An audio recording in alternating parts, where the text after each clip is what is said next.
this is time for the practice.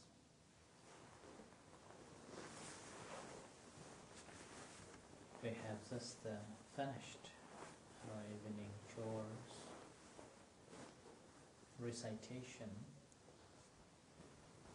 the virtues of the Buddha, the virtues of the Dhamma, the virtues of the Sangha.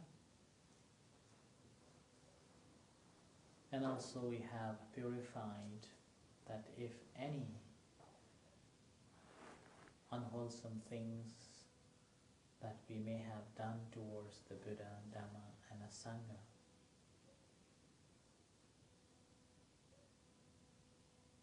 so we have requested for the forgiveness and purifying ourselves.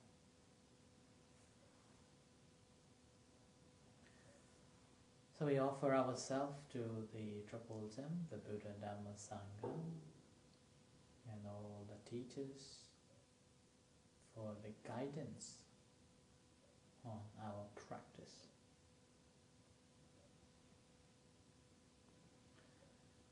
Now the practice of a meditation, once we have fulfilled these preliminary practices, then that becomes much easier and more meaningful. Our mind's been cleared, our verbal speech been cleared, physical actions been cleared. And now we have an intention to practice meditation. So intention to prevent from arising any unwholesome thoughts, performing any unwholesome activities, and if possible, whenever these unwholesome thoughts arises in our mind, so take them out and leave aside, and encouraging ourselves to develop the wholesome mental states. Now since we have this mindset of the practicing meditation, which is a wholesome intention, maintaining that and continue practicing. Now to practice, first of all, sit and relax. Allow yourself to be free, feel secure and safe. Keep your body upright position, but relaxed.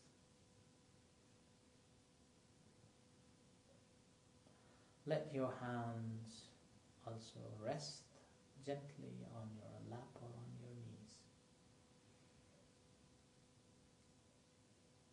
Do not cross your fingers. So let them just rest on one hand over another.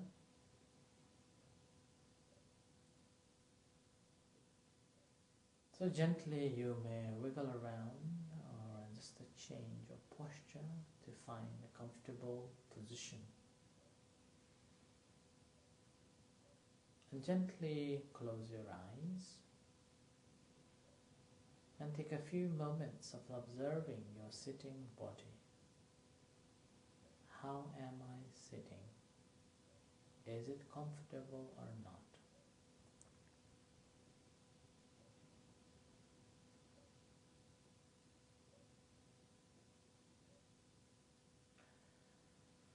And now you may start off with observing that you are sitting on the cushion or a chair. Feel the pressure between you and a cushion or a chair.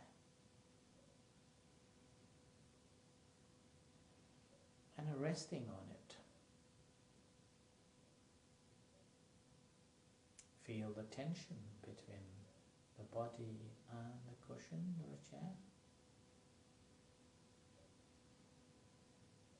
And attending attentively, observing it objectively.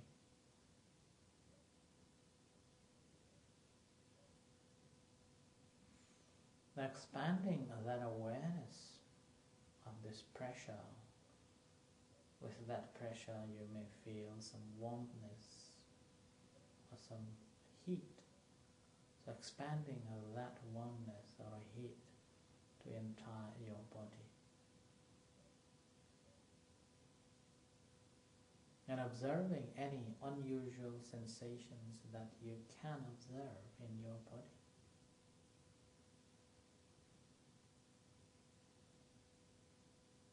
And you may notice that that unusual sensation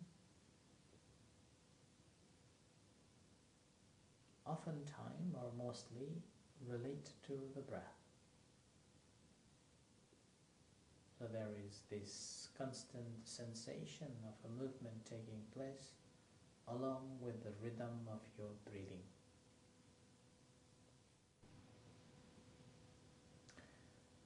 Now if your mind is following this instruction and able to follow and practice, then you will be able to recognize this without any trouble. But if you feel that your mind is on and off and restless, in that case you may have to force yourself to pay attention to that movement or physically intervening it.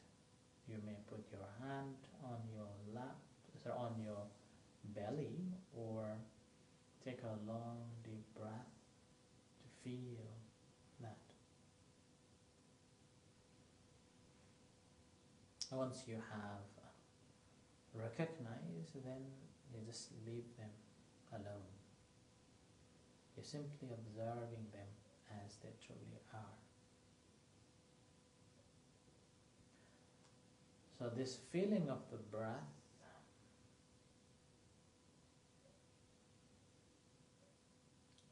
you could feel it in your nose or in your belly.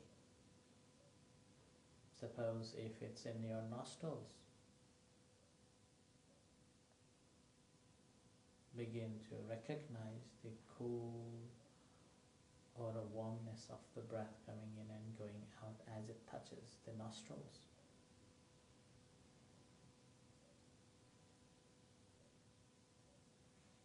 Or if you feel comfortable with observing the abdomen rise and fall, then again observing that rising and falling of the abdomen.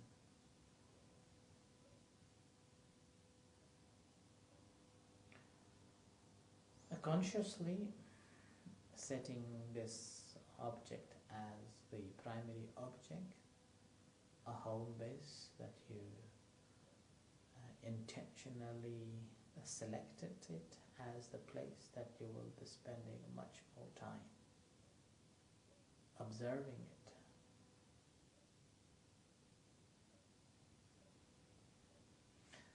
Once you have firmly confirmed that this is a place, whether in your nose or in your belly, let's say if you are observing your belly, then spending time with the belly, observing how this is taking place.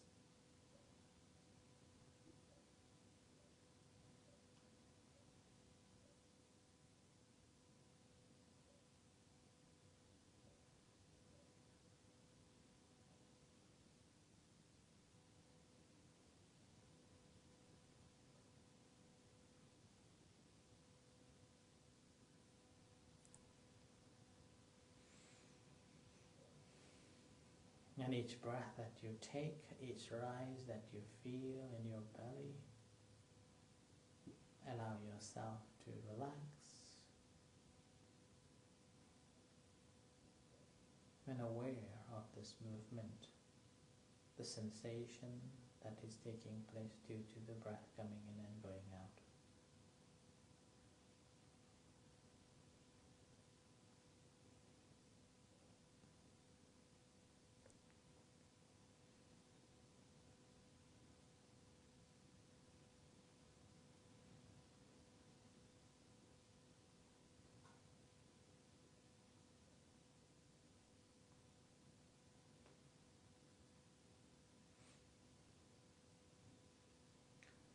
So continue practicing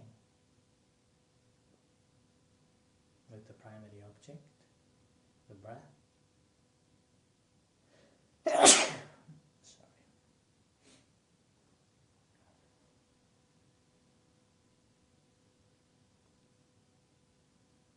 And whenever you feel lost, just recognize it. Release and return to the breath again and again.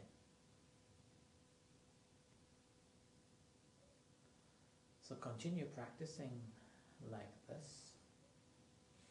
And while you are practicing, I will read a passage from this book, the Buddhist Common Book.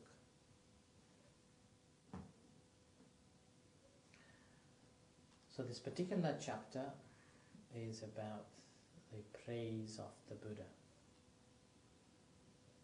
Venerable Sir, Sakka, the king of gods, then seeing their satisfaction, said to the gods of the 33, Gentlemen, would you like to hear 8 truthful statements in praise of the Blessed One, the Buddha? Yes, sir. On receiving their assent, Sakka, the king of gods, declared the 8 truthful statements in praise of the Blessed One.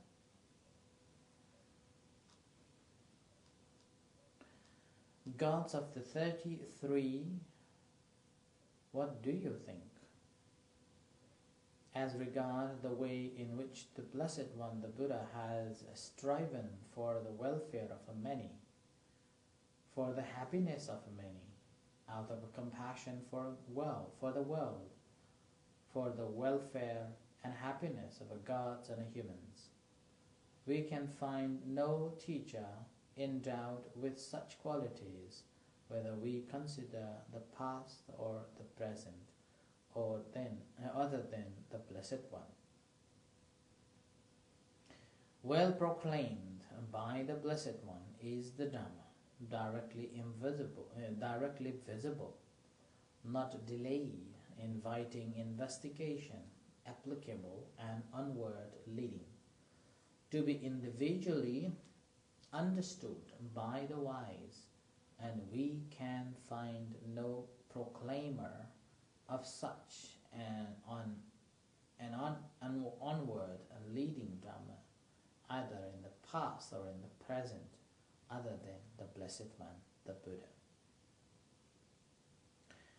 Well explained by the Blessed One is what is wholesome and what is unwholesome,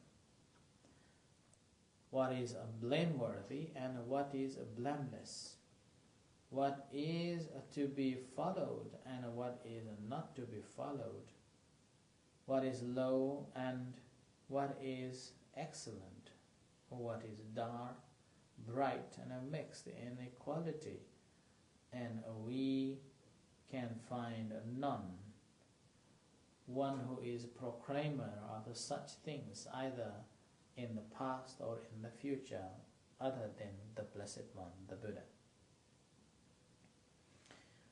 Well explained by the Blessed One to his disciple in the path leading to nirvana, and the two nirvana and the path. Just as the wonder of the river Ganges and river Yamuna coalesce and flows on together, and we can find no proclaimer of the path leading to nirvana, either in the past or in the present, other than the Blessed One. And the Blessed One has gained companion, both learners who have entered the path and the ones without intoxicating inclinations who have lived the holy life. And the Blessed One dwells together with them, all rejoicing in the one thing. And we can find no such teacher either in the past or the future, past or in the present, other than the Blessed One. To the Blessed One both gains and fame are well secured, so much so that I think the members of the ruling class will continue to be attached to him. Yet the Blessed One takes his food without conceit, and we can find no teacher who does this either in the past or in the present other than the Blessed One. In accord with what the Blessed One says in what he does, and in accord with what he does in what he says. Acting thus, he practices Dhamma in accord with the Dhamma, and we can find no teacher who does this either in the past or in the present other than the Blessed One. The Blessed One has transcended vacillation, passed beyond all uncertainty. He has accomplished his aim in regard to his goal and the supreme holy life. And we can find no teacher who has done the like. And when Sakka, the king of gods, had thus proclaimed these 8 truthful statements in praise of the Blessed One, the gods of the gods of the 33 were even more pleased, overjoyed, and filled with delight and happiness at what they had heard in the Blessed One's praise. Then certain gods exclaimed, "Oh, if only 4 perfectly awakened Buddhas were to arise in the world and teach the Dhamma just like the Blessed One, that would be for the benefit of the many, for the happiness of the many, out of compassion for the world, for the benefit and happiness of gods and humans." And some said, "Never mind 4 perfectly awakened Buddhas, 3 would suffice." Others say, "Never mind 3, 2 would suffice." This being said, Sakka, the king of gods, said, "Gentlemen, it is impossible, it cannot happen, that 2 perfectly enlightened, awakened Buddhas should arise simultaneously in a single world system. That cannot be. May this blessed one continue to live long for many years to come, free from sickness and disease. That would be for the benefit of the many, for the happiness of the many, out of a compassion for the many, for the benefit and happiness of gods and humans." So this passage is the praise to the Buddha from the celestial beings. And now I stop here, this chapter, and I will practice meditation for some times before we end tonight's